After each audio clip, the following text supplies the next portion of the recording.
Live everywhere. Daily Co's Radio on netrootsradio.com presents David Waldman. Kagro in the Morning Show.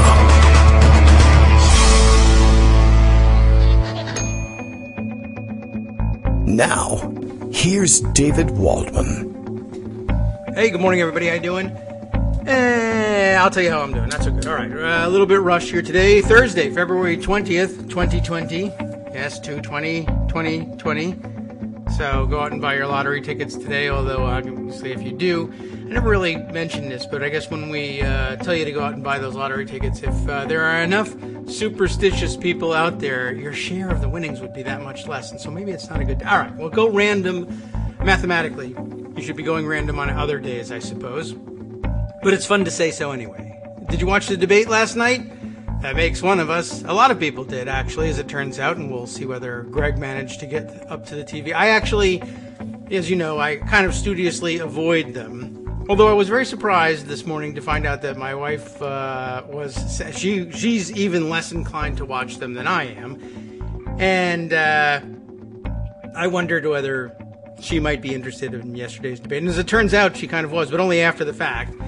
And she said, actually, I meant to sit down and try and watch some of it, which I think indicates to me, I don't know what to take from this. Does this mean, I don't know whether she was thinking, okay, there are now few enough candidates on the stage that I can actually evaluate what's going on, or whether she thought, I'd like to see what Bloomberg does, what he's like, how he handles being on a debate stage. I'm not really sure.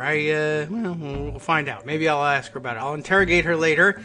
I missed it once again. I'm kind of happy I did. Judging by Twitter response, everyone who wanted a certain candidate to win the debate seems to have gotten their wish, according to the people whose job it is to come onto Twitter in the morning and say that their candidates won the debate. But other than that, sounds like, I guess, the big news out of the debate was Elizabeth Warren's performance, in particular her performance vis-a-vis Bloomberg himself. And apparently handing him his head about his treatment of women, his use of NDAs, non-disclosure agreements at his company, etc. But I missed the mechanics of it. But high praise from a lot of corners of liberal Twitterati, I guess, this morning for her performance yesterday. And good, great, wonderful. Interesting thoughts. I'm watching also at the same time resident contrarian, I suppose, on the Twitter feed, Armando,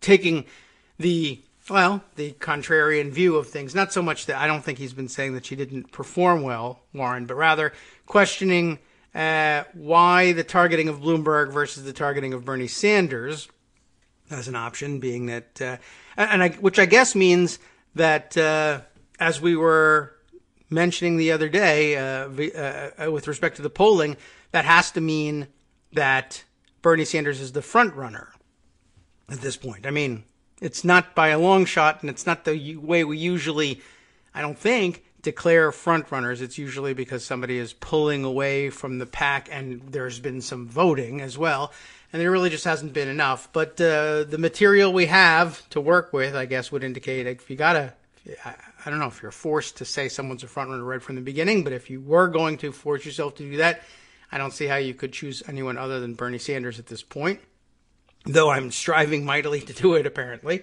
So we'll check in on those things, and I guess this is just a continuation of Warren's, I think, continuing strategy not to engage quite so directly with Bernie Sanders for whatever reason. I know she's got some strategic thinking behind it. I see Greg's call coming in, but I'm not hearing the audio that I usually hear when the phone rings. Greg, are you there? Can you hear me? I am. I can hear you fine. And now I won't know because I can't hear him, but he may be able to hear me. All right, I'm going to start checking the settings, see what's going on here, and see if I can figure out why I wouldn't be able to hear you. And the answer is no. I cannot figure that out.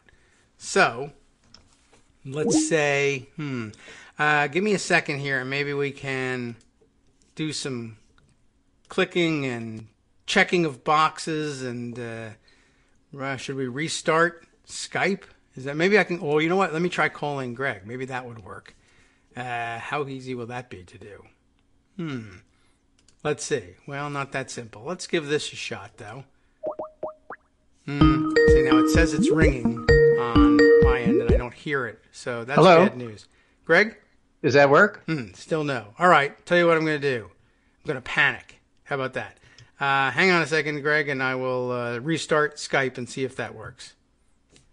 I can't imagine why it wouldn't. Okay. Let's see. If we do that... Is everything else okay, by the way? I guess I should check in on everything else. Looks like otherwise everything seems to be working. Why would that work? I don't know. I can't think of any good reason why it wouldn't. But all right, let's see if we're restarting Skype does anything for us. What can I do? I could check. I could do a test call. How about that? Well, that seems like it's pretty lame, but I don't want to bother Greg again if it's not going to work. All right, one more shot. There's no other way of doing this, I don't think. Now, still ringing, but no. Hello? No. All right, Anything? This is bad news. Okay, well, I'm not certain how to deal with that. What an odd thing to have happen. All right. I don't know what to do with this except to keep working on it, but that's really, it works on your end. I appreciate your checking it out, Greg. All right. I've got I'll hopefully have his list of stories to go with. I really wanted to hear reaction to the debate, though. I wonder, is there anything I can think of here that would make Skype work? We'll call. Well, all right. Keep giving it a shot periodically, Greg. Thank you very much. Let's see if I can't. Well, this is very disruptive, certainly. And if I had a producer, I could put him to work on dealing with it. But I do not. And instead, I am preoccupied with trying to make it work. Can't think of any good reason why it wouldn't work today. But I will tell you what. I will rate this call terribly. How about that? All right, let's see. One other possibility. Let's see. The one thing I changed is between yesterday and today was enabling a different app to join in the capture of audio so that I could pause sound files that had been submitted by other listeners, and we may have to just turn to other listeners for their voices today, in mid-play, if necessary, as became necessary with Darwin Darko's submitted piece yesterday from Stars and Stripes. But I don't see why that would have... I think I might have figured it out. Hang on a second, everybody, as I reconfigure... Oh, no, that's not what I want to do. This is fun. I think I actually have it here, though. And if I can move this up a little bit. Hang on, Greg. I'm not ready yet. Let's see. Oh, now I think I hear something. But I think I think we may have things moving into the wrong area on my sound capture. And this is going to be tough. But I think if I move things around just a little bit.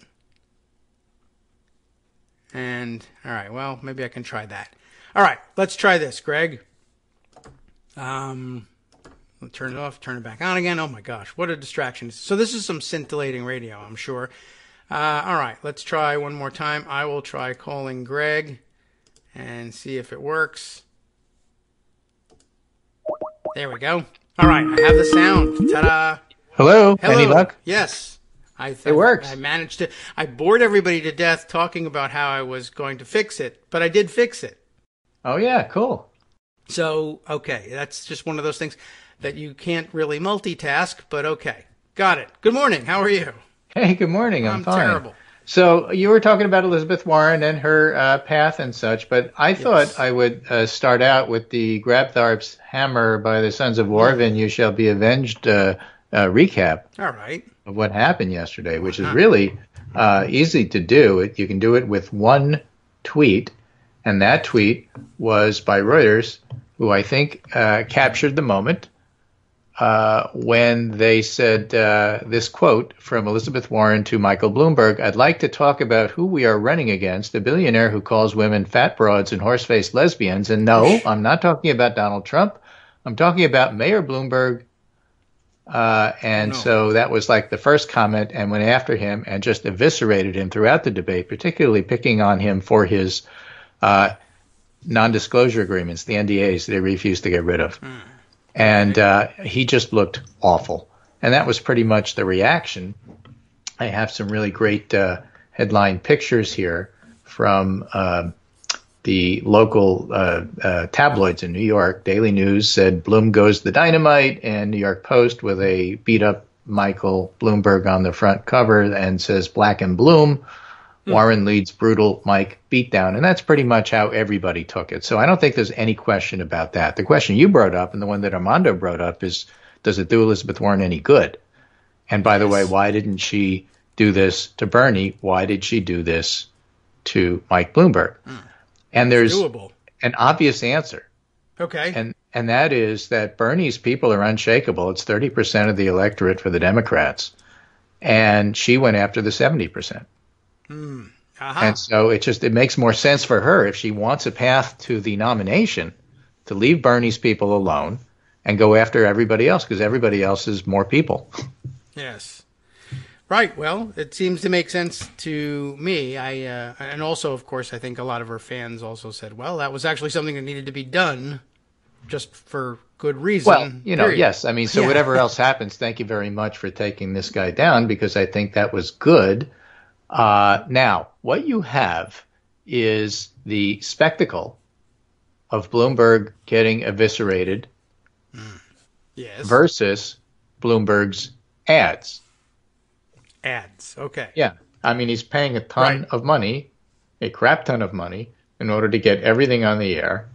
And Alexander Jaffe, for example, points out this morning on Twitter, Bloomberg nabs 3 new congressional endorsements, underscoring his staying power after a rocky debate. My friend Christopher Hooks, we talked about his Bloomberg take the other day. He's the one that says, the can of Coke and then shoot it people think Bloomberg is a radical and Bernie's mainstream. So Christopher Hooks says, look, the people endorsing Bloomberg, they're smart. The price doubtless went up after last night. Mike, have your people call mine. I know I've been tough on you, but it's only a negotiating tactic. Okay. Right? So you get the idea there. And so he's not just going to go away. He has too much money to just go away. I see. Yes. But here he is now. Yeah, I know. He's calling me. But what happened last night actually worked. Okay. In terms of people going after him. Yes. Well, that was going to happen. I mean, the first time he shows up at a debate, that's what you do with somebody. Particularly if they're creeping up in the polls. Right, exactly. So that part, I think, was well done. You have this is important, and you'll see why in a minute. But you have the usual reactions on Twitter. Oh, she was angry. I like optimism. I like people who aren't angry. And, oh, you must be a man. Because whenever women get in the least bit tough, you guys wilt. And there was a lot of that going back and forth. But I'm going to put that in a bigger context. I'm not going to, say right, wrong about that. People react the way they react, and you have to deal with that. But there's this fascinating piece, I think, that underlies the entire situation, the sitch for the Democrats right now. It's by Seth Maskett, political scientist, based on one of his books. And it's written in Mischiefs of Faction, and it's called Fine. Democrats are in disarray. Here is why.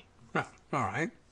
And he says, look, I usually push back at claims about disarray because this is a primary and this stuff's supposed to happen. But okay, this is weird and a little bit different than normal. And a lot of that has to do with the fact that Iowa just completely screwed up and nobody's really confident that Nevada's going to not screw up this Saturday. I am. I'm contrarian on that. But why? What makes the cycle so unusual? As laid out in The Theory of Parties a few years ago, his book, the ideal party nominee is a combination of 2 main factors. The person should be broadly acceptable to major factions in the party and able to deliver on things that people in the party care about, and that person should be electable. A party doesn't want to nominate just anybody who can win an election because they actually want some things out of that person, but they don't want to ignore electability since there's no point in picking a person who's good on the issues but can't win. I forget the conservative, maybe it was Buckley a long time ago, who said, look, vote for the most conservative person who can win. I mean, that's basically the strategy, and both parties do that. Yes. Okay. So what happens is you have an election, and then sometimes one of the parties loses. And then what do? Okay. And there's this theory that an important time trend after an election loss, the out party will sometimes nominate a relatively extreme candidate the first election out of power, and losing that, then they moderate. Think Goldwater. Yeah. Think McGovern. Okay. As a party spends more time out of power, they'll become increasingly desperate for a win to the point where they're willing to give up almost everything their party stands for. In 52, for example, the Republicans, after 5 consecutive presidential losses, were so hungry for victory, they went with Eisenhower without even knowing what party he belonged. No less what issues his stances were. Yes, all right. And of course, Eisenhower won 2 terms. The pattern, increasing moderation with time out of power, makes sense, but that first term in which the out party is willing to nominate a relative extremist, and they happen to mention Barry Goldwater or George McGovern, just like I did, is an interesting one. Compared to how they will act later, party insiders at this point are willing to take a chance. They don't want to lose the election, but they're willing to raise the odds that that'll happen for the sake of nominating somebody they truly believe in. But this year, we have negative partisanship. Anybody but Trump, that kind of thing. Yeah. The pattern of Americans not necessarily liking their own party any more than they used to, but increasingly despising the other party, even to the point of viewing it as a threat to the nation. The cost of losing a presidential election seems substantially higher than they did just a decade or 2 ago.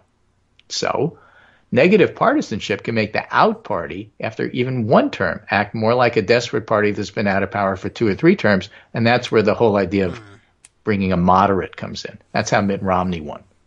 Yeah, okay. I got you. All right. So now you apply that to the Democrats. They're facing Trump, re-election campaign. Now, Trump's approval among Democrats is half of what Obama's approval was for Republicans. Democrats loathe him. They hate him. They despise him. They are willing to do anything to get him elected. That's why Bloomberg was even a consideration. But that's why Bernie is. Okay. All right. So for Democrats, the cost of losing in 2020 is great. So you need the person who broadly agrees with what your party stands for. And that's why Bloomberg got eviscerated last night. He doesn't. But they also want somebody who can win. And in 2020 terms, we say, well, we want somebody who's electable, whatever that means. With me so far? Yes. Okay. I pretend to be, sure. What does electable mean? There, I don't know. That's the point. Usually what happens is you go back and you look at the last election that you lost and say, whatever it is, we're going to do the opposite. Yeah. Okay? So Mike Dukakis loses. He's a Northeastern liberal. Let's go with a Southern moderate. I remember that, sure. Right? But in order to take that tack, in order to agree broadly for party people, both the so-called elites, the superdelegates, and for the rank and file, in order to determine who's the most electable, you got to figure out why you lost the last election. And here's the kicker. We can't agree on why we lost the last election. Right. If you can't agree on that, then you can't agree on what the antidote is for it. And that's why it looks like a mess. Hey, that makes sense. Was it because Hillary Clinton was a uniquely bad person? Was it because the mighty Wurlitzer, as we used to call it, just painted her as a crook and there was nothing you could do about it, even though Trump was crookeder? They do a better job with Fox News of painting that. So was it because Clinton didn't go to Wisconsin? Was it because Comey? Was it because the Russians? Was it because Bernie didn't, in the end, campaign hard enough, fast enough, soon enough? I don't buy that one. In medicine, we used to say if you're a doctor and you're trying to cure or help somebody who's really, really sick and it's not working, you give them steroids. And if the steroids didn't work, then you didn't use it soon enough and you didn't use enough of them. I mean, because there's no proof steroids work in most situations, but when you're desperate, you do anything. So my point is that if you can't agree on what the problem was, you're never going to agree on a solution. That's where we are right now. There are people who still blame, I think unfairly, Bernie for losing the last election. They're never going to vote for him. And then you have people who think it was Comey, and so they're not going to blame centrists. I'm not voting for him either. But you're not going to blame people who want to go to the middle because that's a traditional way to win, the Eisenhower model. That's steroids. Because they're not giving up on that. And then, yeah, exactly. You had steroids and more steroids and do it earlier. And then you have generational people who are saying, no, it's all about getting somebody who, if not under 50 by chronological age, has to be under 50 at least by thinking, and you have to go with somebody who the millennials and Gen X's actually, can tolerate. And it isn't Biden and people, who are centrist because times are changing and get with it, boomer. Right. If you can't agree on what the problem is, you're never going to agree on a solution. And that's why the Democratic Party looks the way it is right now. And I think it's brilliant. And I think that's absolutely right. It's hard to argue. Party activists, Seth Maskett says, haven't come close to a consensus on a narrative. If anything, they're more divided now about why they lost that election than they were in 2017.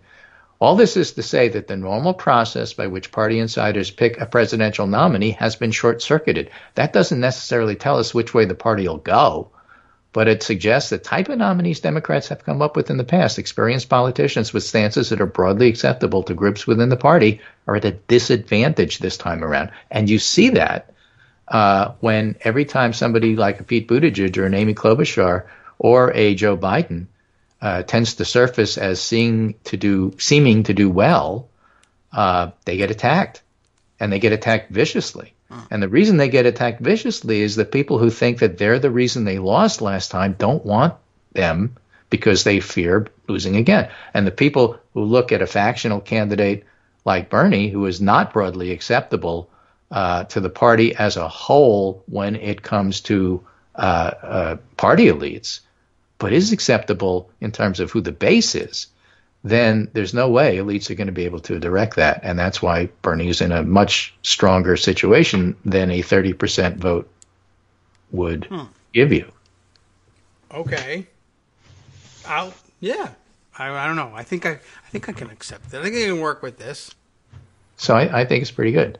So by Grabthar's hammer, by the sons of Warvin, you shall be avenged. And people who think that Elizabeth Warren was erased by the media were thrilled to see her active, smart, articulate, and in a way vengeful, but not in a way that was mean. Because, for example, she defended Amy Klobuchar's not remembering who the president of Mexico is. I don't remember who the president of Mexico is, but the point is that they're not going to pay for the frickin' wall, and that's really the important thing you need to know about Mexico. Right. Although that was the old she was focusing on important things. But what Armando's point was is it's terrific and it's great. What difference does it make? And he's absolutely right about that. Remember, Hillary Clinton ran rings around Donald Trump in the debates. Didn't make any difference. Right, that's true. And debates typically don't make a difference. And for those who say we have to have Elizabeth Warren because look how she would eviscerate Donald Trump on the stage. She took on one billionaire and took him apart. She would do the same thing for the other. And the overall point that people get mad at you for saying is, yeah, but that doesn't matter. Yeah. It doesn't matter in the end. It's hard to Democrats, get mad at. It doesn't really matter who you run. This is against Trump, and it's going to be whoever it is against Trump. And so what you have to do is figure out that electable part. And that's why we're arguing. It's a good argument to have. I don't know what the answer is, but it's the right question to be answering. And so, that's why people look at Bernie and say, okay, well, look what happened on stage. And so part of the debate, of course, everybody's going to focus in on Warren taking things apart. And I don't know if you remember the old show Moonlighting with Bruce Willis and Sybil Shepherd. I recall that it was there. Right. Very popular. So Amy and Pete went after each other, and somebody tweeted, what they really need to do is start a failed detective agency. That'll help. That'll help. But they were also Reds. They were not part of the debate. That wasn't particularly important. The important part was between Bernie and Bloomberg. Because when Bloomberg was flailing and getting taken apart and eviscerated, and bleeding on stage for everybody to see. He took on Bernie and basically said, I don't understand why you are even in the race. Nobody's going to vote for a communist. Wow. He said that. Well. And so why is it important that he said that? Because Lester Holt asked something like a softball question. People say you're a socialist. How do you respond to that? And, of course, he had a pat answer to that. Bernie did. But that's not the hit that he's going to take. He's going to take, I can't vote for a communist. Bloomberg articulated it. And the reaction on stage is Democrats aren't ready for that. Okay. So I thought that was a very telling moment that people aren't focusing on, but I am, because you see it coming. You know it's coming. Now, somebody wrote a story in the Washington Examiner about that. Everybody's going to be, when Bernie's the candidate, when he's the nominee, as it looks like it will be, he's going to be tagged with being a communist, and every Democrat from dog catcher on up is going to be a communist, and that's the way it's going to roll. Yes, and that's probably true. Of course, on the other side, every Republican from dog catcher on up is going to be associated with Donald Trump. So this is such an unusual an election. I don't know that the usual rules apply. They don't in terms of Democrats looking back and figuring why they're lost and picking a candidate. And they don't with running against Donald Trump. It's going to be a very difficult election. It's going to be completely partisan. And by the time we wind up having a nominee, there's going to be a united party because there's just no other choice.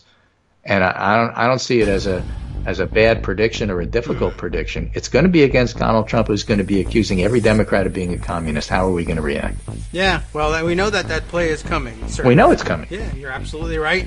Well, okay, more dynamics than I thought we were going to get out of that debate, but it's about time. Well, by the way, it was very entertaining. So okay. Next question on the docket is, okay, so who watched it? Okay, well, it wasn't me. But well, we'll do that, when we come back. Don't look at me. All right, very good. Hi, it's me, David Waldman, your host for Kagro in the Morning, and I've learned that I either need to update these announcements more often or stop saying that the announcements are brand new. What's not new is that this message, too, is a call for your support in keeping the Kagro in the Morning show on the air. My thanks go out to all of you who do support the show through your donations. The stats say that Kagro in the Morning fans download our program about 2,000 times each weekday, but our donors make up only about 8% of our daily listeners.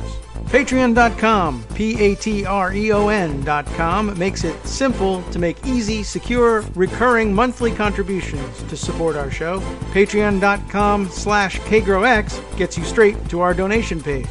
If we're helping keep you sane during the Trump era, consider what that's worth. $1 a day? 50 cents? One thin dime? We do about 20 shows a month, so pick a number, do the math, and head to Patreon.com/KagroX to let us know. Thanks again, everyone, for all your support.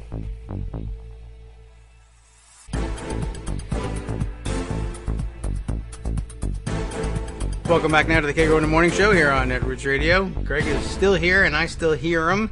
What an exciting turn of events this morning. And everybody tweeted and or texted that they heard Greg. It's just that I couldn't, and that's kind of a key portion of the show. I have to be able to know when he's stopped talking, if that happens. Right, so or, if you try to interrupt me, I need to know, Right, so that was an important dynamic. It's going to make for an interesting podcast, though. Yeah, it's not interesting, like if I try to interrupt you and talk over you, and you won't let that happen because you keep talking. Or I just what good is that? Yeah, or you say, did you watch the debate last night? Silence. Actually, one of my questions is going to be how many people did watch the debate last night? Only MSNBC and NBC carried it. Oh. Probably because, like, the other networks can't stand Chuck Todd, so they didn't want to see him. Oh, maybe. But who watched? I mean, it's bad enough that debates don't change your mind, but it really can't change your mind if you don't watch. And if you figure that the Democrats are the ones that are watching it, after all, the people that Elizabeth Warren has to persuade, Trump and all the others, are Democratic voters, not pundits and not analysts who are trying to figure out how well she did or didn't do, or whether or not to be annoyed about pundit coverage and such. You have to convince the voters. And so, if people don't see it, you can't do that. That's another reason why having a great debate doesn't always work. If you don't watch the debate, how do you know? So True. We'll see Saturday. Saturday is going to be Nevada. And then after that, a week later is South Carolina. 3 days later, Super Tuesday. And then we'll have a real clear idea of what's going on and who the nominee is going to be, which, again, according to the Seth Maskett theory of how you choose a nominee, it still may be unsettled in a lot of people's mind, but at least we'll have some time to get used to whoever it is. I can't say that I'm warming to the idea of a Bernie Sanders nomination. It's not that I don't like Bernie. You know, I love Larry David, and I wish that Bernie would pick him for, vice president. How good he'd be at that. And it's not that I'm totally opposed to his ideas. I think some of them are unworkable, but not to the point where I'm going to, refuse to vote because of it. And none of that. I mean, that's not really the issue. Bernie does fit the bill of broadly acceptable policies that the party would do, particularly in the case where a Democratic Congress would pull him in the direction of doing things that are actually, doable, achievable. That's not the issue. Doable. My worry is Bernie losing the House for us. And it's a real worry. And, Bernie people can write all they want about how he's wonderful and everybody's going to love him. And I guess I'll just ask you, how old are you? You must be under 50. Or you forgot. It's funny. Of all people, Tony Blair yesterday said, I just want Democrats to remember what happened to the Labor Party in the last election. Okay. And that hurt because Blair's a jerk, but what if he's right? Yeah. Well, it's an issue, certainly. I would hope we would get over quickly. Now, the good news is that political scientists will point out that there's a lot of reasons why Bernie Sanders is not Jeremy Corbyn. He's much better liked. Yeah, he's run before and is a known quantity. It's not like it's going to be a surprise or anything like that. But Corbyn was popular before he was unpopular. That is to say, he did quite well in the previous run-up to this last election and then got clobbered in this election because he didn't have his pulse on what people really want. And the public said, we don't want what you're offering. And Medicare for All is not a popular program. I'm sorry, it's not. Ask the public. They'll say they love it until you tell them what's in it, and then they'll say they won't. And by the way, here's a pro tip. Your opponents are going to be telling people what's in it, and they're also going to falsely be telling people what's in it. So you got to be prepared for that. And again, it's at the congressional level that this happens. Now, the only good news is if Bernie does lose, a lot of voters still like divided government split tickets, and maybe they'll vote for Democrats as a check and balance. But that's a pretty pessimistic way to, approach the next election. I'd rather it be the other way. Yes, okay. Well, I suppose where they vote for both. Yes. Okay. But again, it's a negative partisan election, and what I'm looking for is the one promise Bernie made that he hasn't delivered on yet. And that's new voters and people on the sidelines who don't normally vote coming out to vote for him. I would like to see that myself. That's what I want to see. Do that, I'll be a lot more enthusiastic about his candidacy. Okay. Don't do that, and I'm on the fence. Now, does that mean voting? No, I'm not a never Bernie person. I am a never Bloomberg person, I think. But I'm not a never Bernie person. But I want to win. And so I'm in that Seth Maskett group of people who say, okay, I got somebody who's broadly acceptable to the party. The fact of the matter is that Democratic voters are okay with Bernie, otherwise he wouldn't be leading. But 70% still have doubts, and I'm still looking for the person who's electable. And I'm not sure it's Bernie, and that's, where we're at in the primary right now, for me. Yeah. The new voter thing is troubling. I mean, I'd like to see it myself. I wonder sometimes, and just musing about what would I be doing if I were that kind of person. I do wonder whether they say, well, if you nominate him, then I'll come out. But that doesn't, but you need to prove, we're not going to nominate him unless there's some evidence. I guess it's possible we will nominate him and never get that evidence and then roll the dice with it. But you're right. I would rather be more comfortable than not. Oh, well, I'd also rather have, free pizza for a year. So listener Boswood writes in and says, debates can matter. Look at 2008 and 2012, and also maybe Hillary would have lost more absent the debates. And to that I add maybe.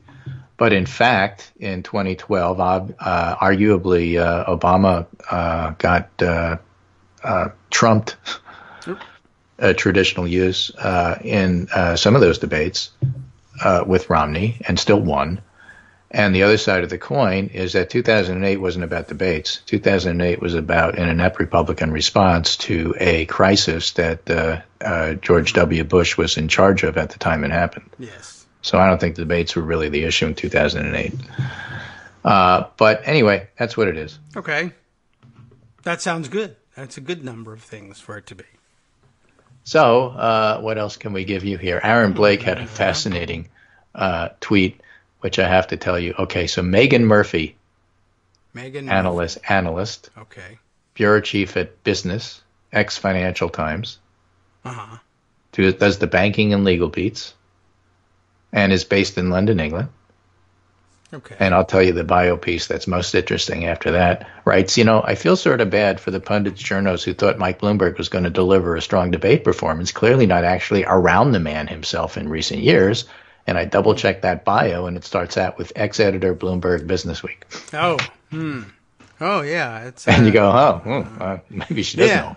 Right, possibly. You might expect, perhaps, it's funny, it's the sort of thing that could be used for the opposite purpose if she had said anything remotely positive about him. Oh, well, ex-Bloomberg, of course. Well, of course you're going to, because he owns you. Right. Ex-Bloomberg. Oh, you mean not ex-Bloomberg, but ex-Bloomberg. I got X. it now. Yeah, very. 3 winners and 4 losers from the Nevada Democratic debate from a box splainer. Warren won, Bloomberg lost, and more. Is that the explanation? There's more. Yeah. It seems like Warren needed a miracle to save her campaign, and while strong debate performances haven't always translated into good polling in the past, Wednesday night was one hell of a start. Actually, she opened up the debate with it, made it so interesting and entertaining that people probably watched the whole 2 hours. Oh, that's good. Everybody but you. Right. Well, I didn't see the opening. If I had, I'd have been transfixed. Yeah, like everybody else. Later in the debate, Warren grilled Bloomberg on his refusal to release women who have worked for him from non-disclosure agreements, showing off her questioning skills honed on the Senate floor. She got Bloomberg to say that none of the women accused me of doing anything other than maybe they didn't like a joke I told, which is practically admitting that he created a hostile workplace for women on national television. And those weren't Warren's only standout moments. She had characteristically strong policy answers, hits on other candidates, a reasonably compelling defense of the other woman on stage, Amy Klobuchar, in a way that bolstered her feminist positioning. She owned the night, a vital first step toward making her campaign top tier again. But, of course, she has to win, and people have to like her in the polls. Okay. Loser, Mike Bloomberg. And the big question underlying Bloomberg's campaign has been whether it's possible to win the Democratic nomination and the presidency by muscling out the competition with massive amounts of money. When he got a chance to respond to Warren's opening, he had no answer, instead launching into a generic speech about how he can beat Trump because, among other things, Bloomberg is a New Yorker. Okay. And then right underneath that, they have a link related. Mike Bloomberg is a disaster. No, I thought you said New York. So it's really well positioned on the page. Yes. The harsh take on Bloomberg's performance is that a billionaire seeking to paper over his record with truckloads of money is not the candidate Democrats are looking for in 2020. Again, the mascot theory, you got to have somebody broadly acceptable to the party base. The more charitable take is that campaigning is a learned skill, and it's hard to compete with 5 grizzled veterans if you've spent the bulk of 2020 buying ads. Whichever take you believe, Bloomberg had a terrible night. Bernie was a winner. Nothing that happened at the Nevada debate really changed that. I found Bernie's repeat of the same talking points over and over somewhat non-compelling, but, that's me. Loser, moderates. Rather than coalescing behind a single candidate, they did what they did.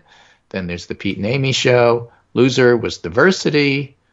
And loser was tough on crime policies. That was interesting because basically people went after Bloomberg for stop and frisk, and Bloomberg said, everybody on this stage did crap like that. Come on, don't give me that. And he's right. So they all had to backtrack from, Amy was a prosecutor who did some bad stuff with individual cases, and Bernie voted for the crime bill too, and all that sort of stuff. But, it is what it is, and I don't know that that's going to be a compelling thing. But he's right about that. Winner, viewers, get your popcorn. Hey. This was a far cry from 2 hours snooze fest. The gloves were off. The barbs were plentiful. It's too early to tell which candidates were boosted by the debate, but boy, was it entertaining television. Yeah.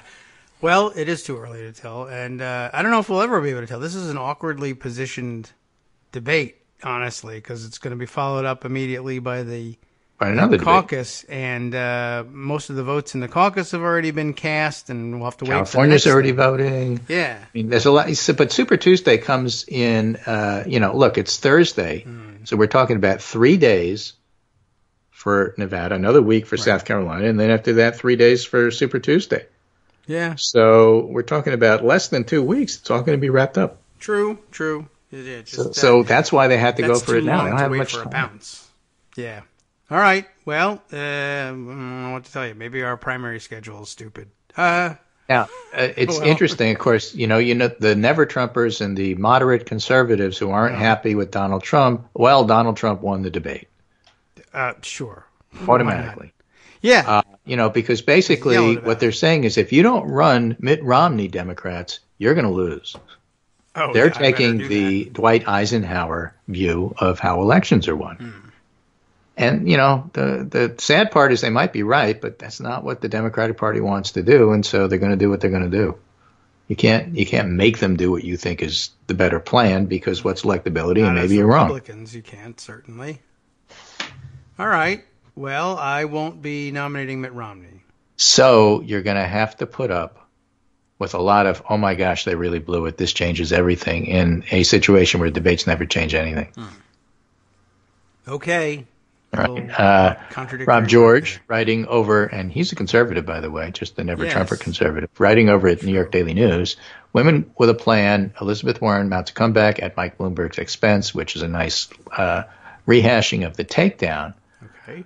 But what he ends with is the feisty Elizabeth Warren of this debate could resonate well with Democrats. Like the GOP base of 2016, Democrats want a fighter. That's the piece that the Tim Albertas and the Tom Nichols miss. Oh, well, they're just giving an opening for Trump because they can't possibly do what he does better. And so it's all disarray and I can't stand it. And where's Mitt Romney when you need him? And where's Dwight Eisenhower?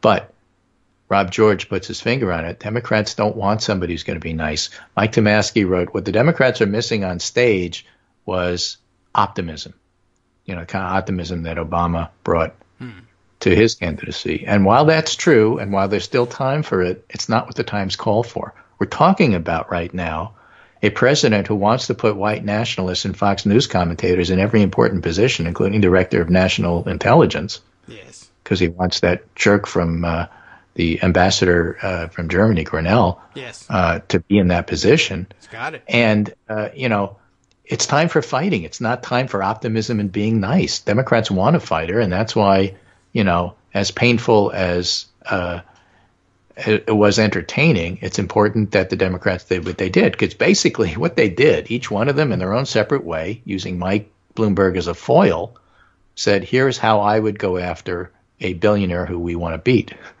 Thank you, Mike, for being the stand-in. When Democrats prepare and Republicans and politicians prepare for a debate, they always have a stand-in for their debate prep. Yes. And Bloomberg was that person today. Hey, we need a billionaire from New York.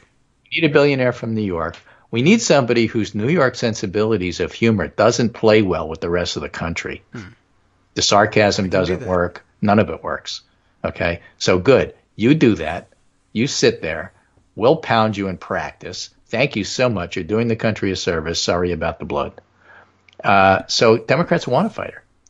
And Rob George finishes with, she was pugnacious Wednesday, knowledgeable, the plan candidate that captivated the party months ago, while mixing in a few grace notes that might not previously have been noticed, like defending Amy Klobuchar. We'll see if that's enough for her to be the comeback kid for this round. Regardless, no media organization should ignore her again until she drops out, if that ever happens. Yes. Well, I hope that, that I think was the aim of everyone's complaining about the erasure, was that it, weigh on these people and that it not happen again.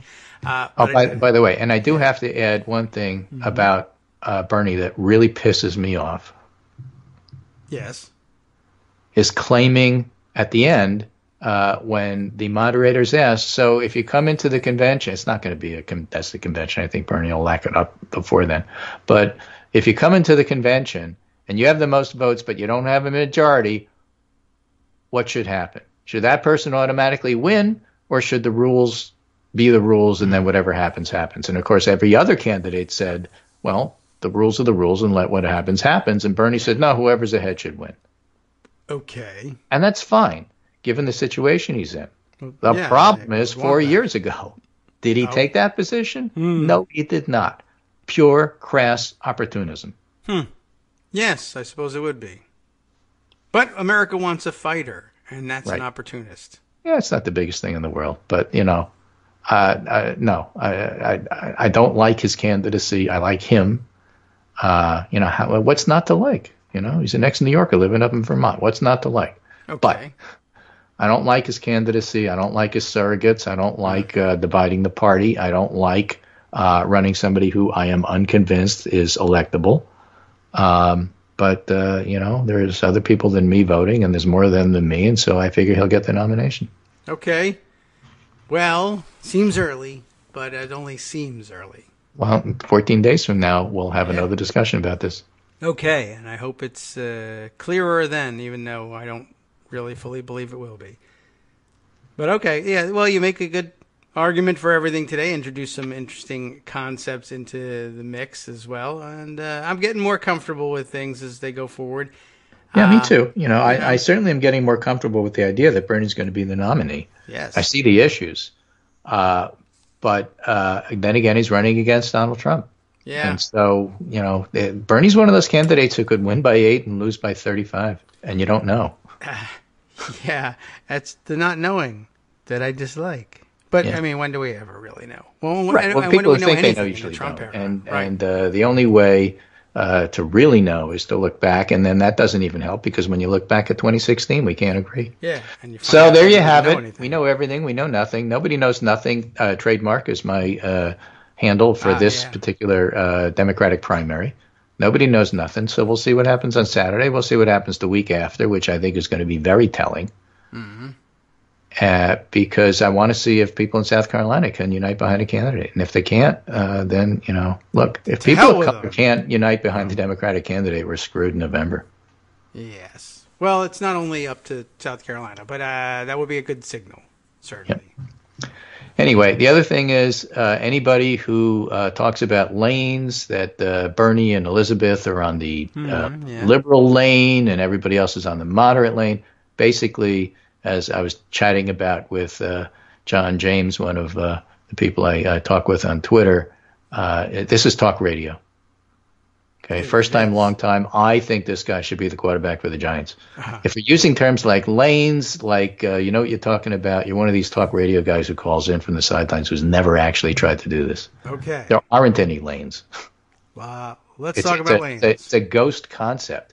And so if you think that Bernie and Liz Warren are in the same lane, then you don't understand why they don't go after each other. But if you look at it as Bernie's in his own lane and everybody else is in the other, then you understand what Warren was doing. So, even that isn't particularly helpful because everybody has a different goal. Yes. You can't have highways all aimed in the same direction have lanes. Right. This isn't a highway, it's a parking lot. It's a series of tubes. In a way, the interwebs. Yeah, well, I mean, I guess I could explain that. You could end up at the same terminus, but take a different route if you're a series of tubes. Yeah, and who gets the best parking spot? Whoever gets there first. Yeah, that's right. Why? Elon Musk, because his tube goes 250 miles an hour. Yeah. Anyway, That's it. That's okay. all I got. That's all I got for this week. When I come back on Monday, when we do the show on Monday, we'll have Nevada to talk about and what it meant. Right. That was all obvious that it was going to turn out that way. Yes. We'll do that looking backwards. Everyone knows exactly what's going to happen. Do it looking forwards. It's not going to be, I'm just not going to tell you now. Right. Keep you in suspense. To make sure you come back Monday, I'll tell you how Nevada's going to go. Pretty much. Okay. Ready? Well, take care, and thanks for fixing your Skype problems. Thanks for hanging in there during that. Okay. Great. All right. Well, have a great weekend and keep a close eye on Nevada. I think they're gonna prove us all wrong and smoothly declare a winner. Maybe just by fiat if they have to. Maybe. I'm going to do something interesting tonight. I'm going to be on Travis Rosen's Irreverent Testimony podcast, and we're going to talk a little bit about Mike Bloomberg. Election season, sometimes we, trade podcasts. Maybe he'll come on ours. Sure. But when I say ours, I mean yours. Oh, yes, right. I have one? You do. It's your show. I had no idea. Remember? I don't remember. All I remember is the whole thing breaking down because no one could hear you. Yeah, anyway, so we shall do that, and we'll talk a little bit about what millennials think, because that's what they are, and I'm not. And they can say, okay, boomer to me, because I get it all wrong, and that's cool. And, it'll be fun. So we'll record it tonight, and, I'll send you the link when it's available, so at least you'll have something to listen to until Monday. Nice. Take care, and I'll talk to you then. Okay. All right. Have a great weekend. Do well. Debate, fight, knock someone's teeth out, something like that. All right. Best wishes there. All right. Again, thanks everyone for hanging in there so that we could shoehorn things in and get it right. Let's see. You know what I ought to do at this point? Let's see. It's coming up on 9:53. And we need music at 9:57. All right, so here's what I'm going to do. I'm going to note to self and say in the second hour, we're definitely going to give our friend Darwin a second shot at playing all the way through. I conferred with Scott after the fact yesterday, and, I think he just said, no one would have blamed you if you had just stopped the thing and had your break and then come back and just replay the whole piece again. And I decided, let's stretch it out over 2 days and make sure that there are mistakes preoccupying everyone for at least 2 days. And then I added another mistake this morning just to make things even more fun. Anyway, all right. Well, I do believe I have things worked out so that I can play our Darwin Darko piece on Space Force all the way through. We'll do that after the break. And perhaps get in a few other listener contributions as well. I really need to do some catching up on all of that. Although Friday makes a great day for doing that as well, since we've got the full 2 hours. But Darwin gets priority today. Even though, by the way, his was the last submitted in time. So I have a first in, first out policy here that I threw out. And now you're last in, first out. We just shovel whatever came into the truck, gets put on top, gets right back out again. All right. I don't know why I chose to do that yesterday, but I thought I could fit it in, and that ruined everything. All right. So let's see. In the few minutes we have before the break, are there any short stories that cry out for sharing? I think everything's kind of a long and involved sort of story, and I was a little surprised about that, but let's see what we can fit in. Yes, here. As a matter of fact, today, a story we ought to mention. It is sentencing day for Roger Stone. But Mark Sumner asks us on the front page at Daily Kos, is it also the day we bid a final farewell to justice? People of Pan Am, we bid farewell to justice. That was one of the weirdest scenes I ever found in any of those Hunger Games movies. Didn't understand what they were trying to say there. All right. Let's see. We've got that, and there's a few other related stories that perhaps I can add after the break, but let's let Mark take us into the break. Self-described dirty trickster and Trump campaign advisor Roger Stone will be sentenced today after being convicted on 7 counts, 5 of lying to Congress, 1 of witness tampering, and 1 of obstruction of a proceeding. In theory, Stone could go away for over 20 years. In practice, the Justice Department recommended a sentence from 7 to 9 years. In this sad world, Attorney General, I've lost my place in this as I press the buttons. Attorney General William Barr personally intervened in the case to suggest that Stone be sentenced to a ticker tape parade and a pony. Not really true, but nearly enough. Based on the fact that she's been there for the trial and has also met Roger Stone, Judge Amy Berman Jackson is likely to hand down a sentence that includes some years in a federal penitentiary. But for most observers, the real question isn't whether Stone gets 10 months or 10 years, although that's a question for me. It's whether he gets 10 feet outside the courtroom before Donald Trump hands him a pardon. Trump already spent this week giving a middle finger to justice by looking down the list to find the most corrupt people in America and give them pardons, or at least the most corrupt people in America who also wrote him a minimum 6-figure check. It was clear that Trump's pardon-a-thon was just an extension of the absolute destruction of the concept of impartial justice being conducted by the Barr-Trump tag team, and also clear that a big part of putting that unexpected event in the middle of this week was to provide cover for pardoning Stone, though really there is no amount of cover that would adequately distract from Stone. Sure, Trump commuted the sentence of a notoriously corrupt governor who tried to sell a U.S. Senate seat, and by the way, is now denying that that actually happened. I mean, he's technically correct in that he was arrested before he actually made the sale, but he's hoping people will understand that to mean that it didn't happen. Anyway, let's see. There's also, of course, gave an extra special bonus to a woman who stiffed Medicare for over $200 million by ripping off the families of dementia patients, also pardoned. On the other hand, Roger Stone was convicted not just of lying to Congress and to investigators, but also of trying to force a witness to lie using threats that included a promise to kill his dog. I don't know why you would back off of sentencing a person like that. And for Stone, that's kind of typical behavior. Barr's intervention to reduce the recommended sentence for Stone led all 4 prosecutors to resign from the case and 1 to resign from the Justice Department completely. But none of that made the original sentencing document invisible to Judge Jackson. Whether she will take Barr's revised document as a real thing, or go with the guidelines recommended by the no longer present prosecutors, or smack Stone with a well-deserved book, remains to be seen. Barr's recommendation didn't actually include any set time of incarceration. That's true. He decided to not make a recommendation about that.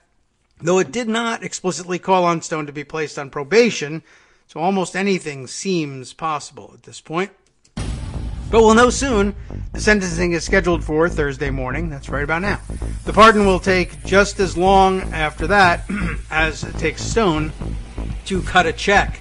Okay, well, that could really be the case. And, of course, there were some interesting stories circulating about Roger Stone a few days ago, and perhaps I can dig one up during the short break to share with you. I shared it with people on Twitter this morning, so I owe you at least that much courtesy. I'll be right back.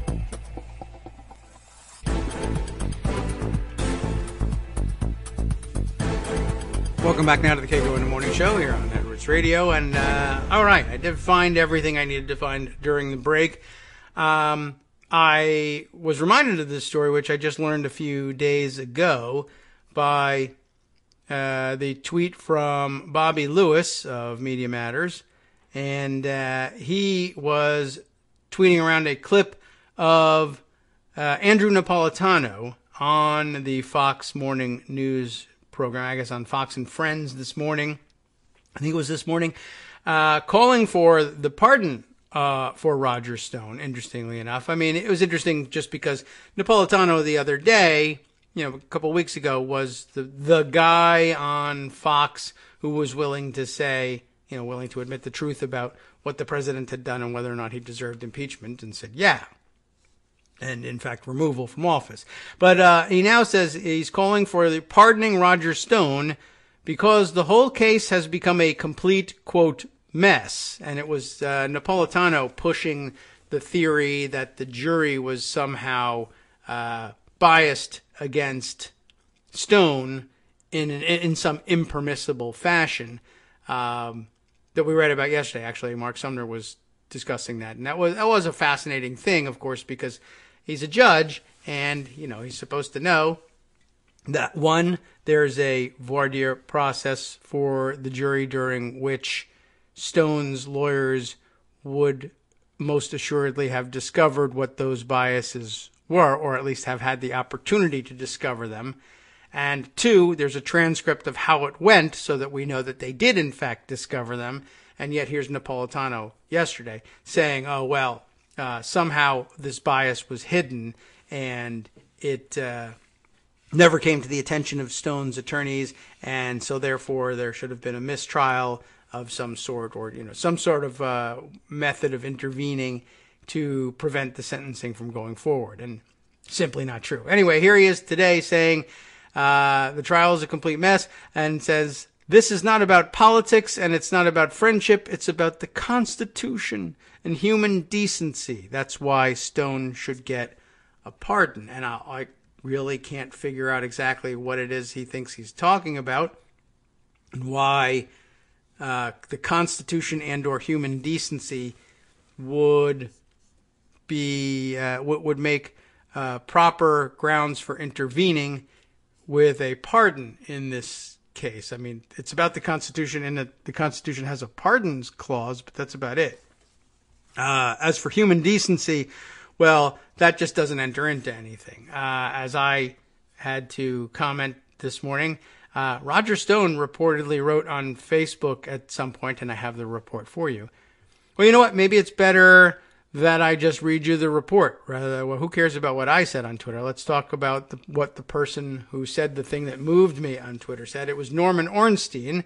Norm Ornstein, a name frequently called on the show, this despite his ongoing tenure at the American Enterprise Institute, which we recognize. But this was interesting. This from January 25th. A brief thread here. Get this one. Here's a Roger Stone story. When I went on Facebook, meaning like when he first joined, I naively accepted as a friend anyone who asked. One of them was Roger Stone. Okay, sure, fine. Now, we really get to it. When Beau Biden, Joe's son, died from his brain tumor, I wrote a Facebook post about it. I had known Biden since he came to the Senate at age 30. Joe had just suffered an unspeakable tragedy, losing his wife and young child in a horrible auto accident decades later. In a horrible auto accident. And then there's a period that you can't see in there because there's no spacing, and he didn't capitalize the next letter. Interesting. Okay, so you all know about that. He lost his wife and one of his kids in a horrible auto accident just about the time he was coming into the Senate. Decades later, Norm says, when I lost my son, Joe, then the vice president, was extraordinarily warm and wonderful to me, my wife, and my son Danny. Beau, a wonderful young man, died months later. I wrote about that and about how nothing is more soul-shattering than losing a child. How the Biden family had suffered more than anyone deserved, what a fine family it is, etc., etc., okay? Now, Roger Stone replies to this exposition on Facebook. Roger Stone replied that the Bidens had not suffered enough, that Beau should have suffered more. And Norm correctly points out that cruel sadism is what this is. I was stunned that anyone could be so awful. And of course, immediately unfriended him. But that's Roger Stone for you. So again, this morning, to hear Andrew Napolitano saying, oh, well, he should get a pardon because it should be about human decency. Again, Roger Stone reportedly, according to Norm Ornstein, wrote on Facebook that Beau Biden should have lingered in pain even longer from his terminal cancer so that his family could have suffered more. Human decency? I mean, what? Who cares? Who cares? There's no decency involved in this. There's not even a human involved in this. Roger Stone should be drawn and quartered. Just for what he did, period. I mean, as a traitor, he should be electrocuted, period. But we didn't try him for treason, though the judge apparently thought, somewhere along the line, thought that might be a good idea. That's a little odd, but okay, I'll take it. And, as far as human decency, there's nobody in this case, in the Roger Stone case, who's facing sentencing today who requires you to call on your sense of human decency in making a sentencing decision. The fact that throwing them into a wood chipper is off the table is the only real problem here. Not a nice guy, and nobody should ever give a crap that he dies in prison if that were to be the case. Of course, he'll be pardoned, but quite honestly, nothing would make me happier than reading the news that he died in prison, except possibly reading the news that Donald Trump had died in prison. Or fallen down the stairs on his way into prison and lingered and died slowly after that. See, I'm going to take the Roger Stone path through life. It seems to be working for him. He's going to get a pardon. So will I. There we go. I want Roger Stone to suffer and die slowly so that his family suffers. And they should also die slowly, too. What the hell? We'll just throw that in there so that I get pardoned internationally. Apparently, that's what nets you a pardon these days. So, I didn't make the rules. I just have to live by them. All right. Well, now seems like a good time to give Darwin Darko his second go-round on his Space Force story from out of Stars and Stripes. Let's roll that and give myself a chance to regroup and evict the frogs for just a few minutes. Hey there, David. Thanks for including this piece. I know folks have been wondering what's been going on with this, so here's an update about the Space Force. The newly established Space Force will grow from 1 member to an estimated 15,000 to 16,000 troops in the coming years. But it remains unclear what Space Force members will be called. This piece in Stars and Stripes brought to you by Corey Dickstein, titled DoD Molds Name for Space Force Members.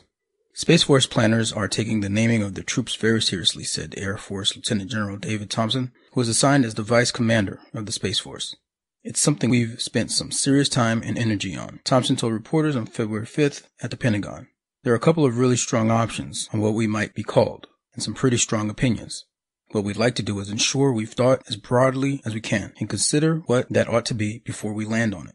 Planners have sought guidance from the Language Department at the Air Force Academy, from the Defense Language Institute, and they have conducted crowdsourcing with troops expecting to transfer into the Space Force to determine what their service equivalent will be to soldiers, sailors, airmen, Marines, and Coast Guardsmen. They have made a few determinations on what Space Force members would not be called. This should be good. Thompson ruled out naming them spacemen or space cadets. I think those would be perfect, personally. It would be great, right on the nose.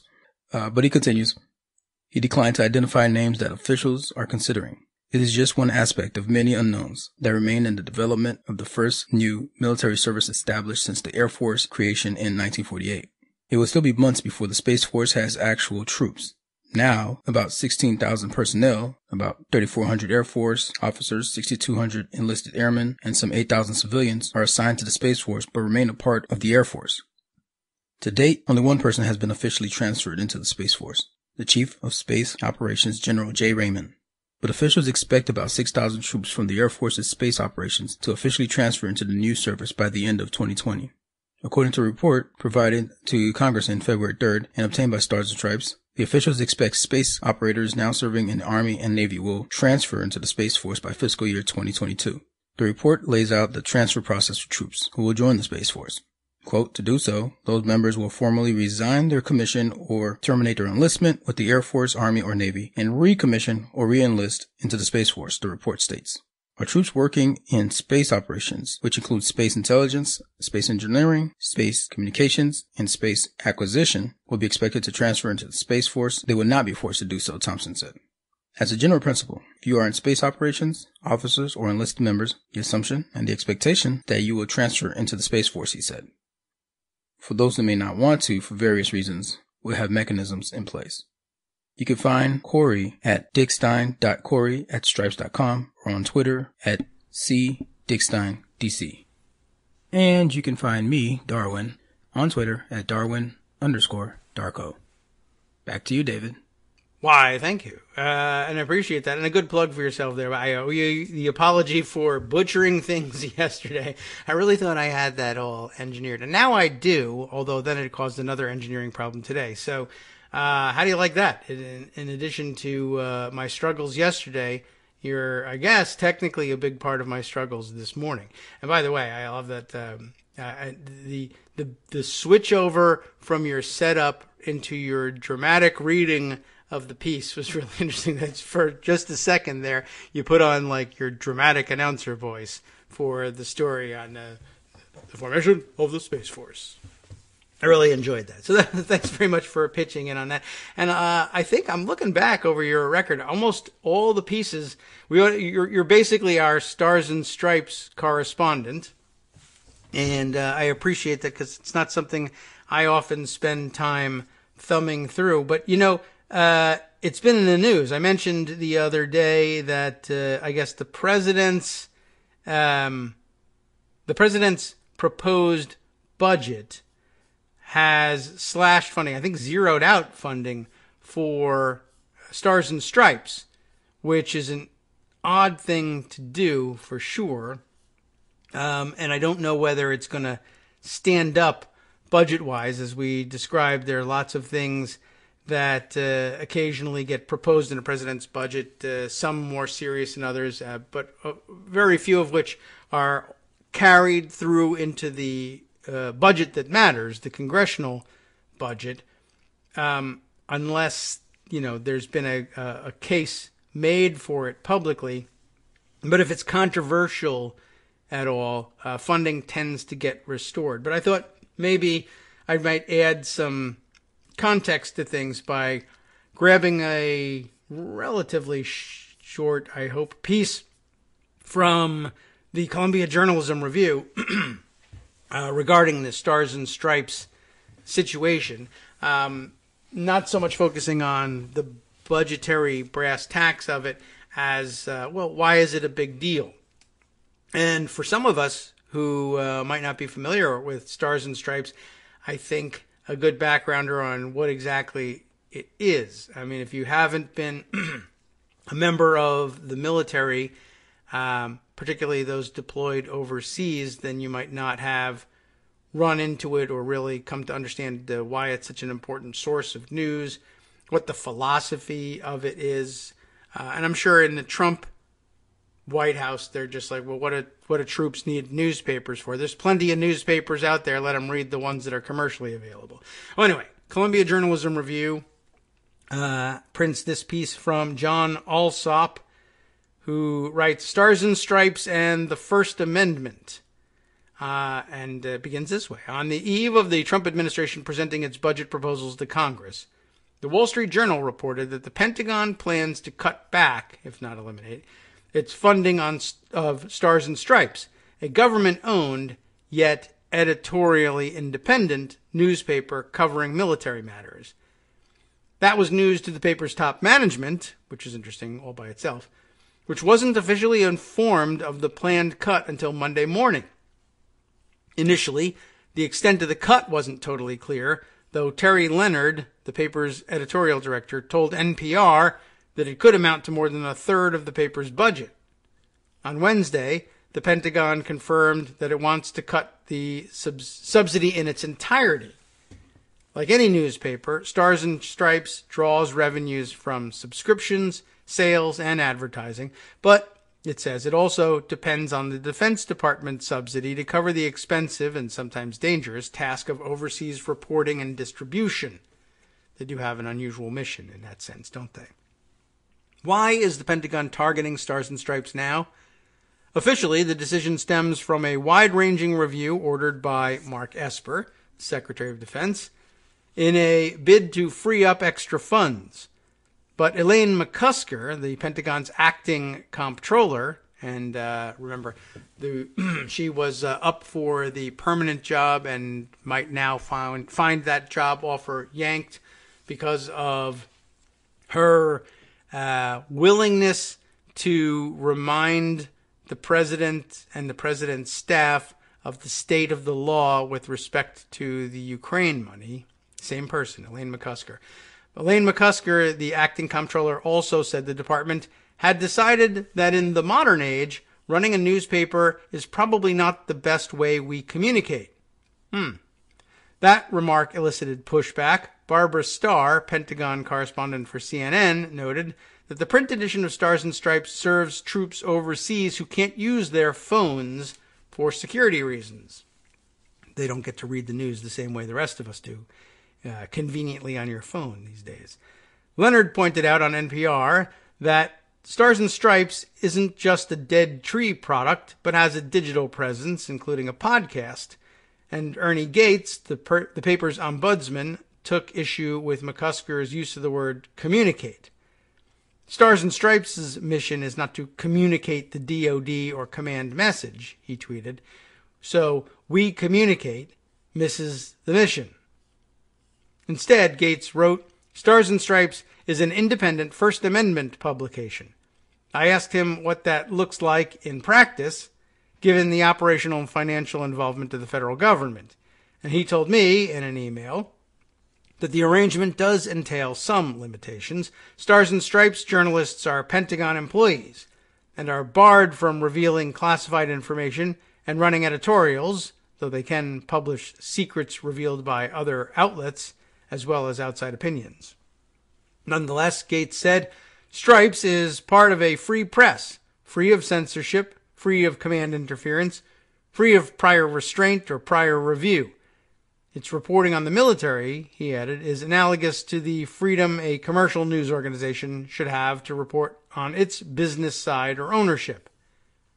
The proposed funding cut to Stars and Stripes and Gates's invocation of the First Amendment reminded me of a story I wrote in 2018 about the Bay Journal, a newspaper that covers environmental issues on the Chesapeake Bay.